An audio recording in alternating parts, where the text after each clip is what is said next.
Assalamualaikum warahmatullahi wabarakatuh. Oke, kita lanjutkan saja ceritanya. Tapi seperti biasa ya, belum tekan tombol like, bantu Mimin ya, tekan tombol like terlebih dahulu. Bab 1329, bunuh si baju hijau dan hancurkan si rok polos. Dunia di balik pintu adalah ruang angkasa yang dalam. Ruang angkasa yang dalam ini gelap dan dipenuhi dengan rasa depresi dan kesedihan.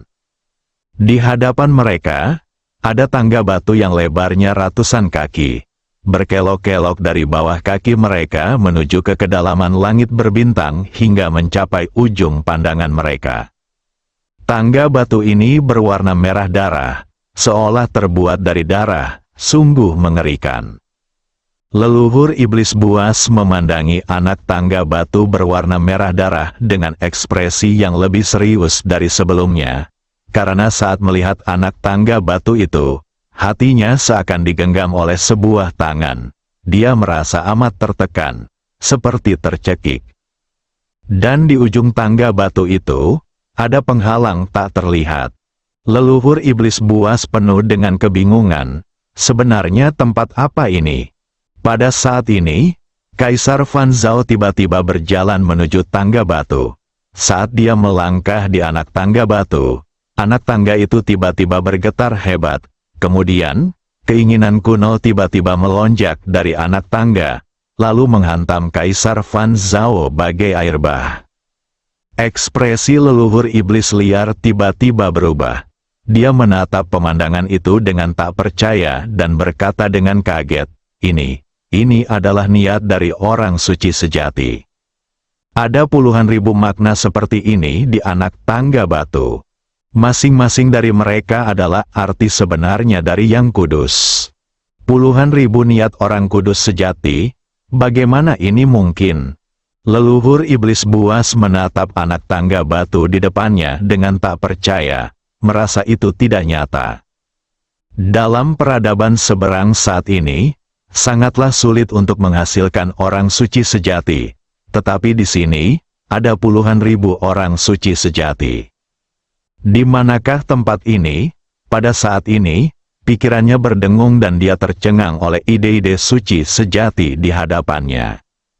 Pada saat ini, Kaisar Fan Zhao di tangga batu tiba-tiba mengangkat tangan kanannya dan menekan dengan ringan. Dengan tekanan ini, niat puluhan ribu orang suci sejati sebenarnya ditekan langsung oleh kekuatan jahatnya.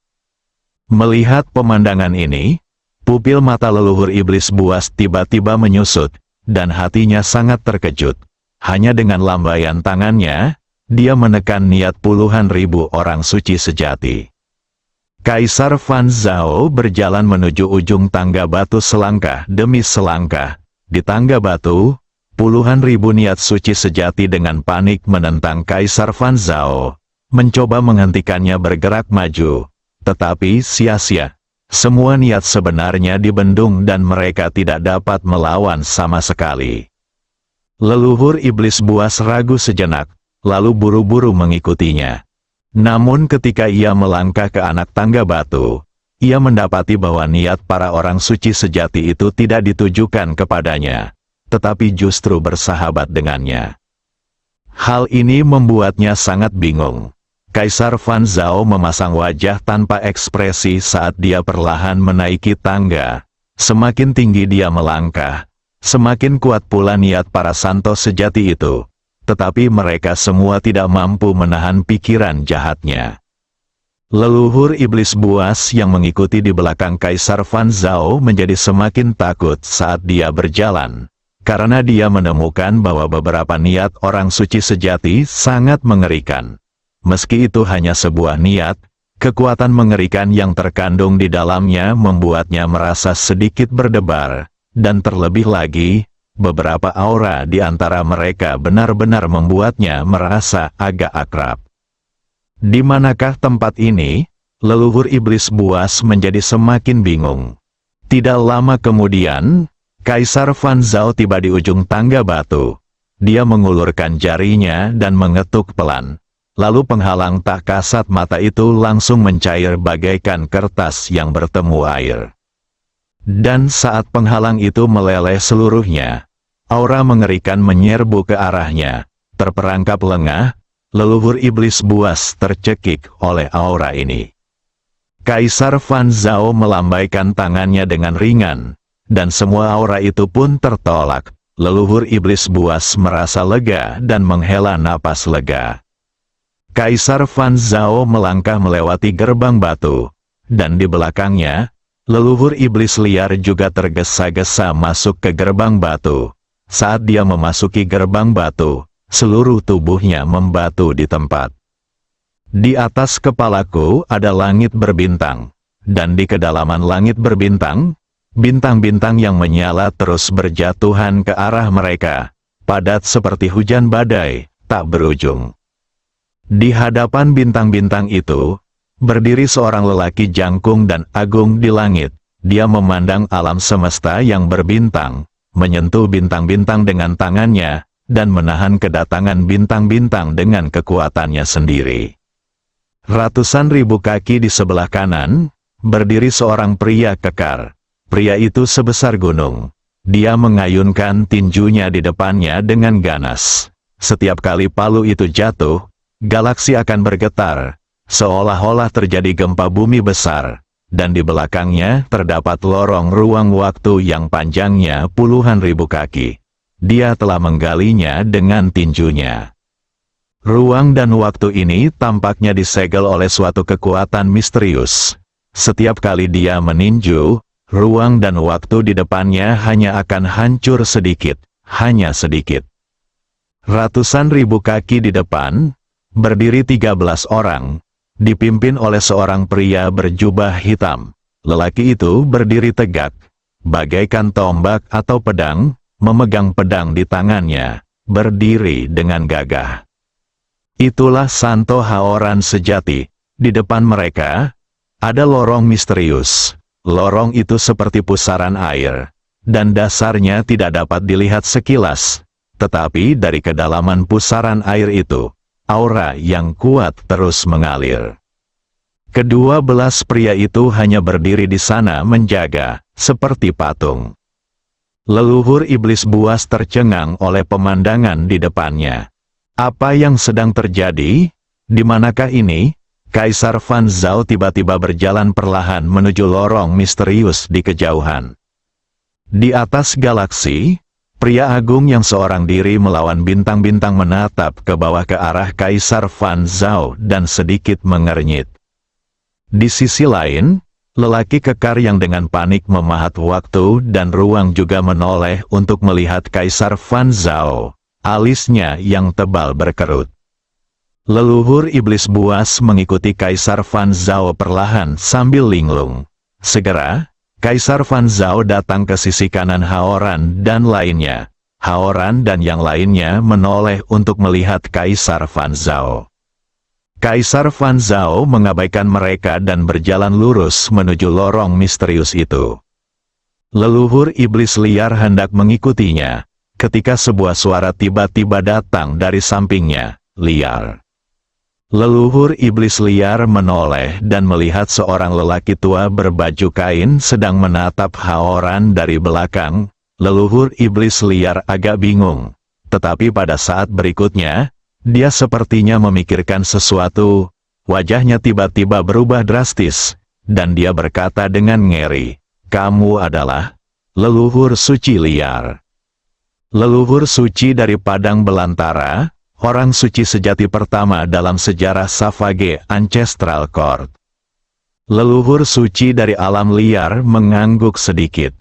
Leluhur iblis liar dipenuhi keraguan dan bertanya dengan suara gemetar, "Leluhur, mengapa kamu di sini?"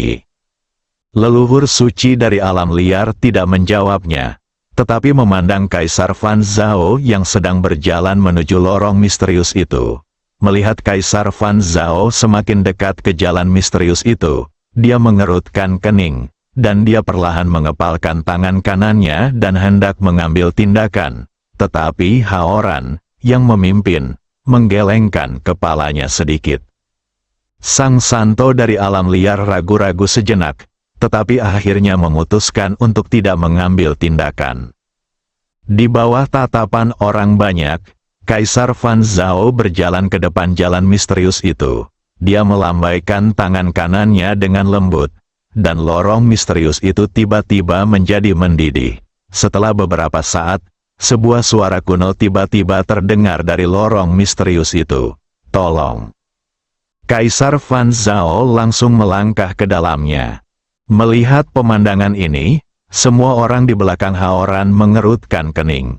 Setelah Kaisar Fan Zhao menghilang, seorang lelaki tua di samping Haoran berkata dengan suara yang dalam, "Wanita ini sangat kuat."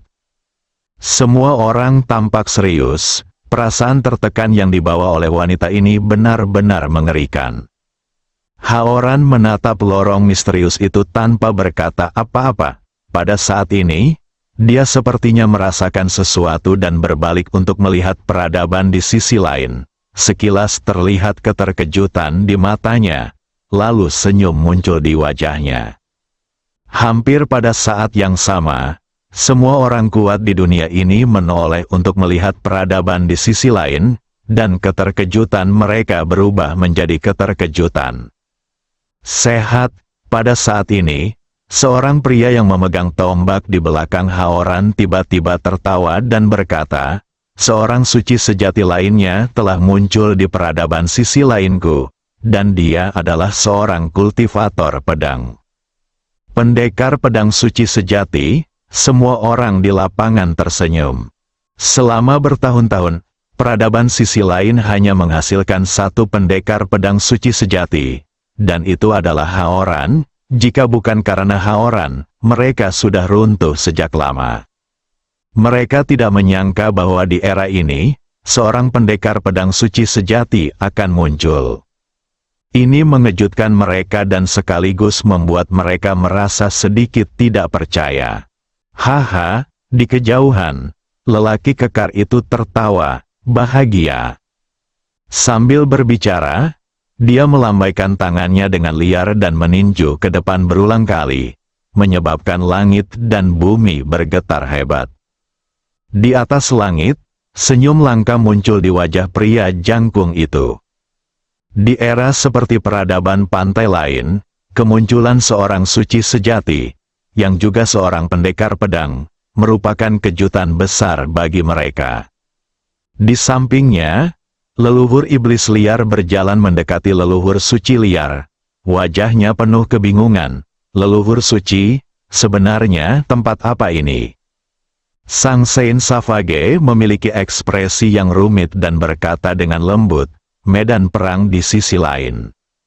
Di dalam menara kecil, pada saat ini, semua orang berhenti dan menoleh ke kanan. Di sebelah kanan, niat pedang terus muncul dari ruang dan waktu yang misterius itu. Pesan niat pedang, dalam waktu yang sangat singkat, niat pedang ini menyelimuti seluruh dunia menara kecil. Di samping teknik pedang yang teratur, niat pedang ini juga mengandung kekuatan jenis baru. Niat suci sejati, orang suci sejati. Ketika mereka menyadari bahwa inilah niat dari Sang Santo sejati, para makhluk perkasa dari peradaban seberang di seluruh menara kecil itu menjadi gempar. Semua orang gembira dan bersorak. Setelah bertahun-tahun, seorang Santo sejati akhirnya muncul lagi di peradaban sisi lain, dan Santo sejati ini adalah seorang kultivator pedang. Penggarap pedang orang suci sejati. Hanya ada satu orang dari peradaban sisi lain dalam sejarah. Dan sekarang, satu lagi telah muncul. Di suatu tempat, Sang Uskup Agung merasakan niat pedang suci sejati meresap di antara langit dan bumi, dan sebuah senyuman muncul di wajah tuanya. Orang suci sejati, setelah bertahun-tahun di bawah kekuasaannya, seorang suci sejati akhirnya muncul di peradaban seberang laut. Dia guru yang baik. Di masa depan, ia akan meninggalkan jejak yang signifikan dalam buku sejarah peradaban pihak lain. Ketika ia memikirkan hal ini, senyum di wajah Uskup Agung itu menjadi lebih cerah dari bunga krisan. Kemunculan tiba-tiba Sang Santo sejati sungguh membuat seluruh peradaban di seberang sana heboh. Orang-orang kuat yang tak terhitung jumlahnya di peradaban di sisi lain bersorak, terutama pada saat itu, ketika terjadi penyerbuan oleh kaum bidah. Kemunculan tiba-tiba seorang santo sejati sungguh menggembirakan. Pada saat ini, tak seorang pun lagi yang meragukan identitas Santo Agung Ye Guan.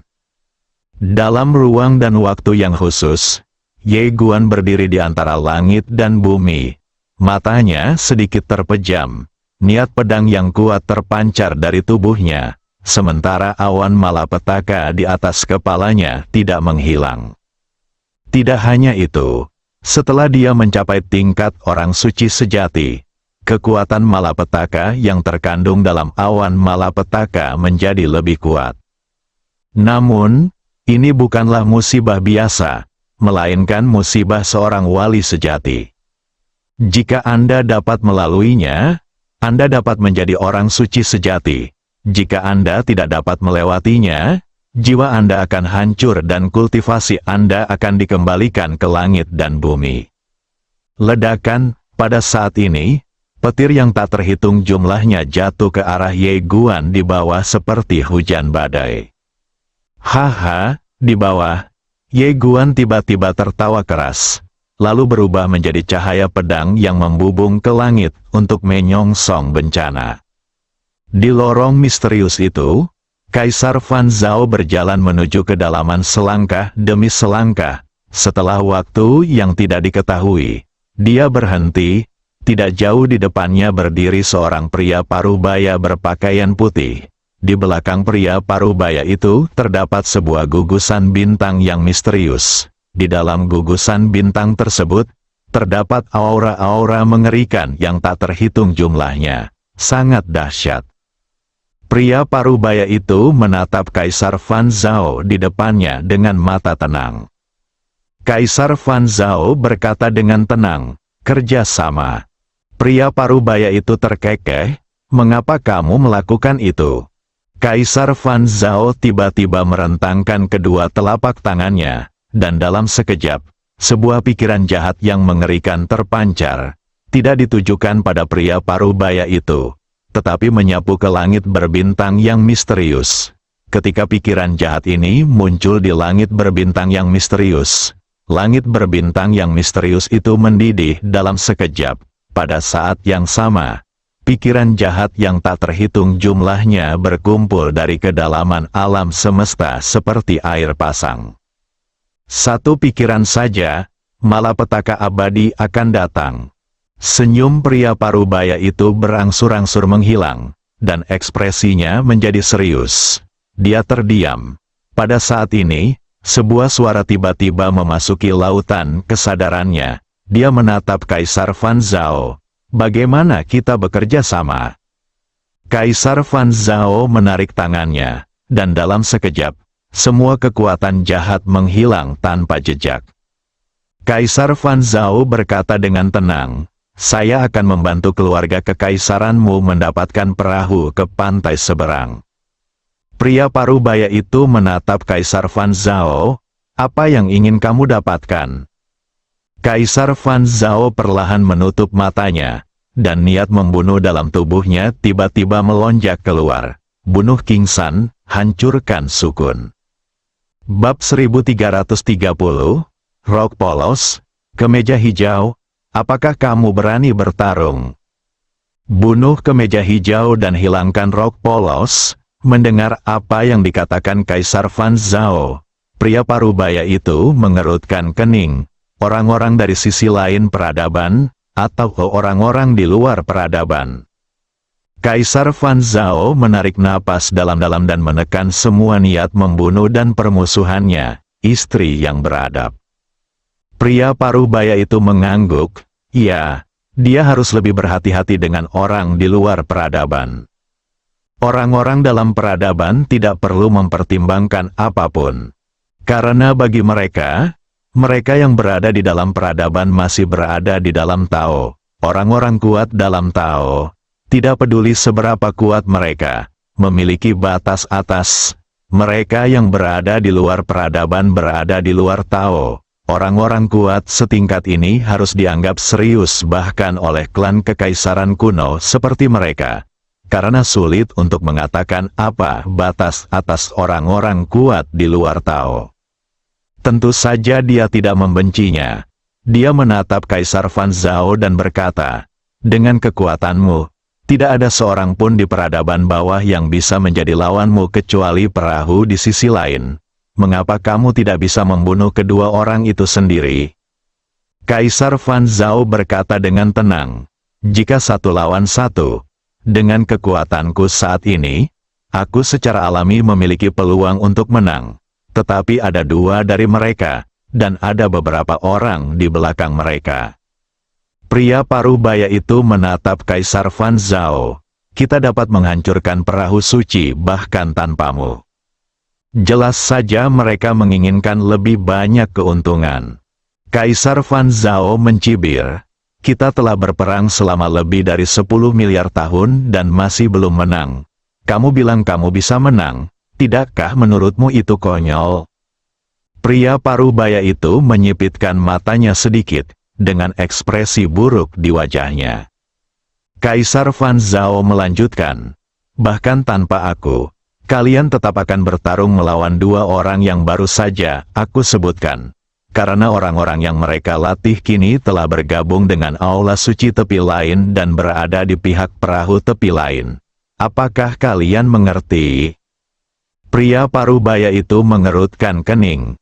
Kaisar Fan Zhao menatapnya. Apa yang akan terjadi jika keluarga kekaisaran tidak menghasilkan kaisar hebat lainnya?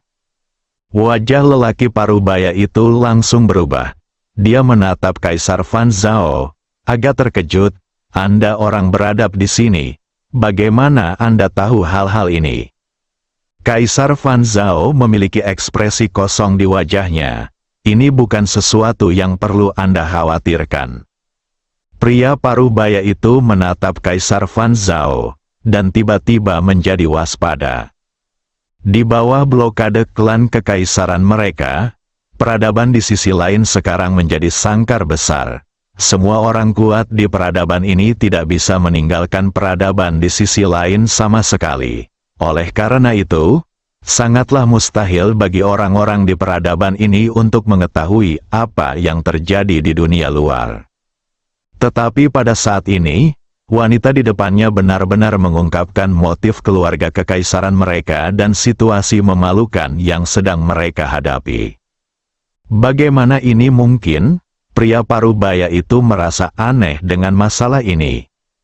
Kaisar Fan Zhao melanjutkan, "Yang kau inginkan adalah perahu ke pantai seberang, dan yang kuinginkan adalah berkorban untuk semua makhluk hidup di alam semesta di pantai seberang, membunuh kedua orang itu, dan menghancurkan iblis di hatiku. Tujuan kita sama, bukan?" Pria parubaya itu terdiam, seolah tengah mempertimbangkan sesuatu. Kaisar Fan Zhao meliriknya dengan tenang, lalu berkata, "Atau, aku bisa menunggu dan melihat, membiarkanmu bertarung sampai mati dengan peradaban di sisi lain, dan kemudian aku bisa keluar dari gunung." Setelah berkata demikian, dia berbalik dan pergi. Pria parubaya itu buru-buru berkata, "Tunggu sebentar, Tuan." Kaisar Fan Zhao berhenti. Pria parubaya itu berkata dengan suara yang dalam, "Nona muda, apakah Anda benar-benar tidak akan menyentuh perahu di sisi yang lain?" Kaisar Fan Zhao memandang pria parubaya itu dan tidak berkata apa-apa. Pria parubaya itu tampak agak muram. Dia tahu apa yang dimaksud pihak lain, tetapi dia tidak berhak membuat keputusan. Jika nona muda berjanji tidak akan menyentuh perahu pesisir lain, maka pikiran jahat dari wilayah kekaisaranku akan diserap oleh nona muda. Pada saat ini, sebuah suara kuno tiba-tiba datang perlahan dari langit berbintang. Kaisar Fan Zhao melirik langit berbintang, lalu perlahan melangkah menuju langit berbintang. Konon, wilayah kekaisaran memiliki harta karun yang disebut baju zirah kekaisaran. Barang ini dapat menutupi kekurangan tubuhku. Aku ingin tahu apakah wilayah kekaisaran dapat meminjamnya. setelah pertempuran ini, aku akan mengembalikannya. Baju zirah kekaisaran, mendengar apa yang dikatakan Kaisar Fan Zhao. Pria parubaya di belakangnya sangat terkejut. Dia tidak menyangka bahwa Kaisar Fan Zhao bahkan tahu tentang baju zirah kekaisaran ini. Inilah harta karun tertinggi dari wilayah kekaisaran, yang ditempa oleh seorang kaisar agung yang dulunya berada di atas Tao. Itu adalah salah satu harta inti klan kekaisaran mereka. Di langit berbintang, suara itu terdiam. Mengapa Anda ingin meminjam sesuatu? Kaisar Fan Zhao berkata lagi, kecuali baju besi ini, lautan penderitaan di perahu di sisi lain juga seharusnya menjadi milikku. Mendengar apa yang dikatakan Kaisar Fan Zhao, pria parubaya di belakangnya tiba-tiba tampak sangat jelek, bahkan sedikit marah. Pinjamlah baju zirah Kaisar, ini akan menjadi lautan penderitaan. Mengapa, menurut Anda, mengapa Anda bisa? Dia hampir mengambil tindakan. Di wilayah kekaisaran, suara itu tetap diam. Pada saat ini, Kaisar Fan Zhao melangkah ke langit berbintang. Saat dia memasuki langit berbintang, seluruh wilayah kekaisaran mendidih dalam sekejap.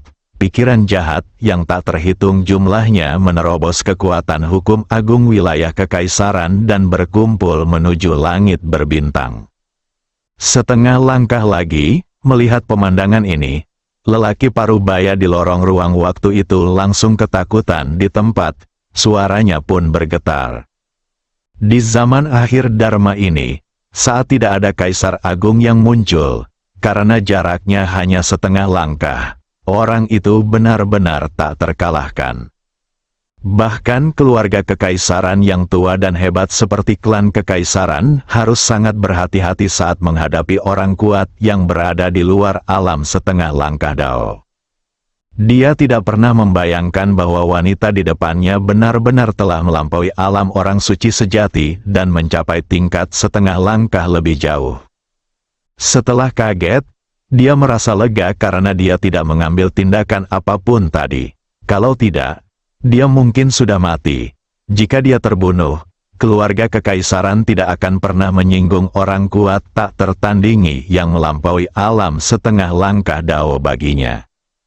Pada saat ini, waktu dan ruang tiba-tiba terbelah di depan Kaisar Fan Zhao, dan saat berikutnya, seorang lelaki tua berambut putih perlahan berjalan keluar. Melihat lelaki tua itu, wajah lelaki parubaya itu tiba-tiba berubah dan dia memberi hormat dengan cepat.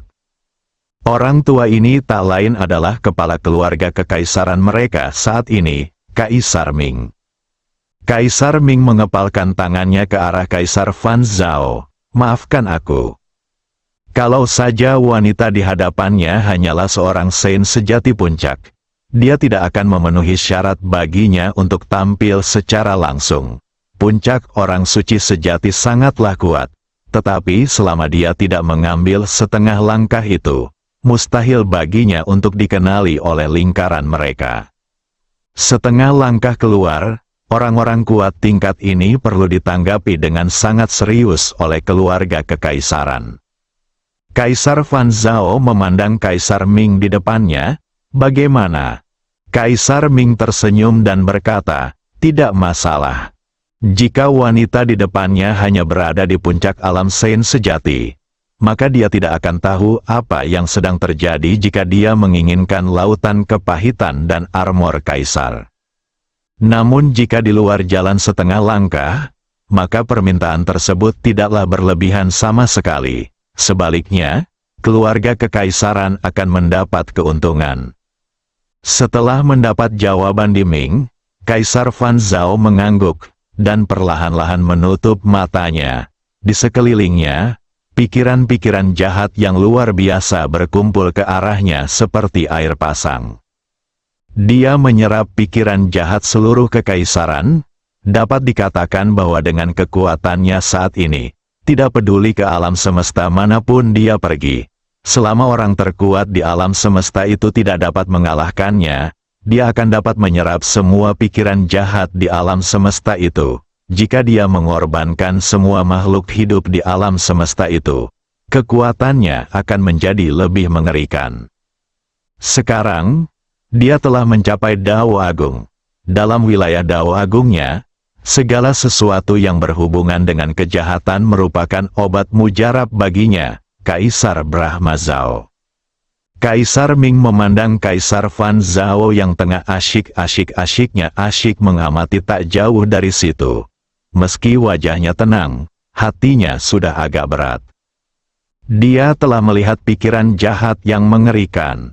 Jalan seperti ini, bukannya dia belum pernah melihatnya sebelumnya. Di alam semesta yang luas ini, hal yang paling kurang adalah orang jahat. Akan tetapi, dia belum pernah melihat seorang pun yang dapat mengembangkan cara jahat hingga sejauh ini. Begitu kuatnya, bahkan dia merasa sedikit tidak normal. Pikiran jahat yang tak ada habisnya berkumpul dan akhirnya mengalir ke tubuh Kaisar Fan Zhao. Dengan masuknya pikiran-pikiran jahat ini, aura Kaisar Fan Zhao tiba-tiba mulai mengalami perubahan yang mengguncang bumi, dan seluruh alam semesta galaksi tiba-tiba menjadi seperti gelombang air yang beriak. Dalam transformasi, kekuatan jahatnya sedang berubah.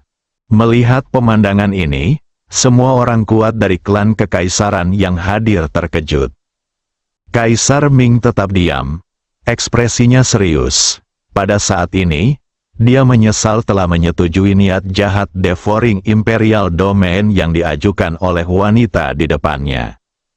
Karena aura jahat yang terpancar dari Kaisar Fan Zhao saat ini begitu kuat, bahkan ia pun merasa ada yang tidak beres. Tetapi pada saat ini, dia tentu saja tidak bisa menyesalinya. Jika menyesal sekarang, itu sama saja dengan menambah musuh. Pada saat ini, Kaisar Fan Zhao, yang tidak jauh darinya, tiba-tiba mengepalkan tangan kanannya. Dengan kepalan tangannya ini, kekuatan jahat yang tak ada habisnya dalam tubuhnya benar-benar menyerbu ke arah jantungnya. Dalam waktu singkat, kekuatan jahat yang tak terhitung jumlahnya mengalir ke dalam hatinya. Dalam sekejap, seluruh wilayah bintang berubah menjadi lautan darah, dan anggota klan kekaisaran yang tak terhitung jumlahnya di sekitarnya mundur dengan kasar dan menjauh dari area inti ini. Jantung kejahatan. Pada saat ini, hati di dalam tubuh Kaisar Fan Zhao telah berubah menjadi hati jahat, yang terbentuk dari kekuatan jahat yang tak terhitung jumlahnya. Kekuatan kejahatan bersemayam di dalam hati. Dengan satu pikiran saja, segalanya dapat dihancurkan. Setelah melahap pikiran jahat seluruh wilayah kekaisaran, kekuatannya meningkat pesat lagi. Sementara itu, di hadapan Kaisar Fan Zhao, kesungguhan di mata Kaisar Ming diam-diam berubah menjadi ketakutan. Kekuatan jahat wanita di depannya benar-benar tidak dapat dipercaya. Yang membuatnya semakin takut adalah kenyataan bahwa wanita ini benar-benar menyimpan semua kekuatan jahatnya dalam satu hati. Yang paling menakutkan adalah hatinya benar-benar dapat menampung semua kekuatan jahat itu. Apa yang wanita ini ingin lakukan? Pada zaman akhir Dharma ini, sulit untuk menjadi seorang kaisar. Apakah dia ingin membuka jalan baru untuk menjadi kaisar? Kaisar Ming tampak lebih khidmat daripada sebelumnya. Kaisar Fan Zhao perlahan membuka matanya. Di matanya, lautan darah bergulung-gulung seperti air pasang. Pada saat ini, kekuatannya telah mencapai tingkat yang belum pernah terjadi sebelumnya. Hanya dengan memikirkannya saja sudah cukup untuk dengan mudah memusnahkan peradaban kosmik level 10 yang tak terhitung jumlahnya. Dalam kegelapan di sekelilingnya, banyak sekali orang kuat dari klan kekaisaran yang merasa ngeri. Perasaan yang diberikan Kaisar Fan Zhao kepada mereka saat ini benar-benar mengerikan. Pada saat ini, Kaisar Ming tiba-tiba tersenyum dan berkata, "Selamat." Dia berhenti sejenak dan melanjutkan, "Jika Anda mengorbankan peradaban di sisi lain." Kaisar Fan Zhao tiba-tiba berkata, Saya juga menginginkan pikiran jahat dari perahu seberang. Kaisar Ming tidak ragu sedikit pun, namun gembira dan berkata, "Iya. Kalau saja wanita di depannya tidak mempunyai permintaan lain, dia pasti akan sedikit takut." Alasan mengapa klan kekaisaran mereka menginginkan perahu pesisir lainnya adalah karena beberapa hal yang ada di dalamnya, bukan karena perahu pesisir lainnya itu sendiri. Selama mereka mendapatkan benda itu, klan kekaisaran kemungkinan besar akan mampu mengubah nasib mereka, dan pada saat itu, Kaisar Fan Zhao di depan mereka akan menjadi seperti semut di mata mereka. Meskipun Kaisar Fan Zhao sekarang sangat berkuasa, dia belum benar-benar mengambil langkah itu. Selama dia tidak mengambil langkah itu, dia tidak bisa benar-benar menjadi ancaman bagi keluarga kekaisaran. Jika keluarga kekaisaran mereka dapat memiliki seorang kaisar lagi, maka bahkan 100 kaisar seperti Kaisar Fan Zhao tidak akan ada artinya. Kaisar Fan Zhao perlahan berbalik dan melihat ke arah peradaban di sisi lain. Hanya dengan sekali pandang saja, dia melihat menembus waktu dan ruang yang tak terhitung jumlahnya. Akhirnya, matanya tertuju pada Ye Guan di menara kecil. Ye Guan tampaknya merasakan sesuatu. Dia membuka matanya dan melihat, tepat pada saat mata Kaisar Fan Zhao bertemu dengannya. Kaisar Fan Zhao menatapnya. "Ayo bertarung, aku akan membiarkanmu menggunakan kedua tangan." Sambil berbicara, dia tersenyum lembut dan menambahkan, "Atau, kamu bisa lewati proses ini dan panggil saja kakek dan bibimu. Lagi pula, kamu pasti akan memanggil mereka, kan?" Ye Guan berkata kepada Kaisar Fan Zhao yang melintasi ruang dan waktu, "Kamu begitu percaya diri. Mengapa kamu tidak memanggil mereka sendiri?" Kaisar Fan Zhao tersenyum ringan. Oke." Setelah itu, dia menatap ke angkasa luar dan langit. Tatapan matanya tajam. "Rok putih Tianming, lelaki baju biru, beranikah kau bertarung di sini?" Kekuatan jahat yang mengerikan menyelimuti suara ini dan menembus langsung ke kedalaman alam semesta. Bersambung.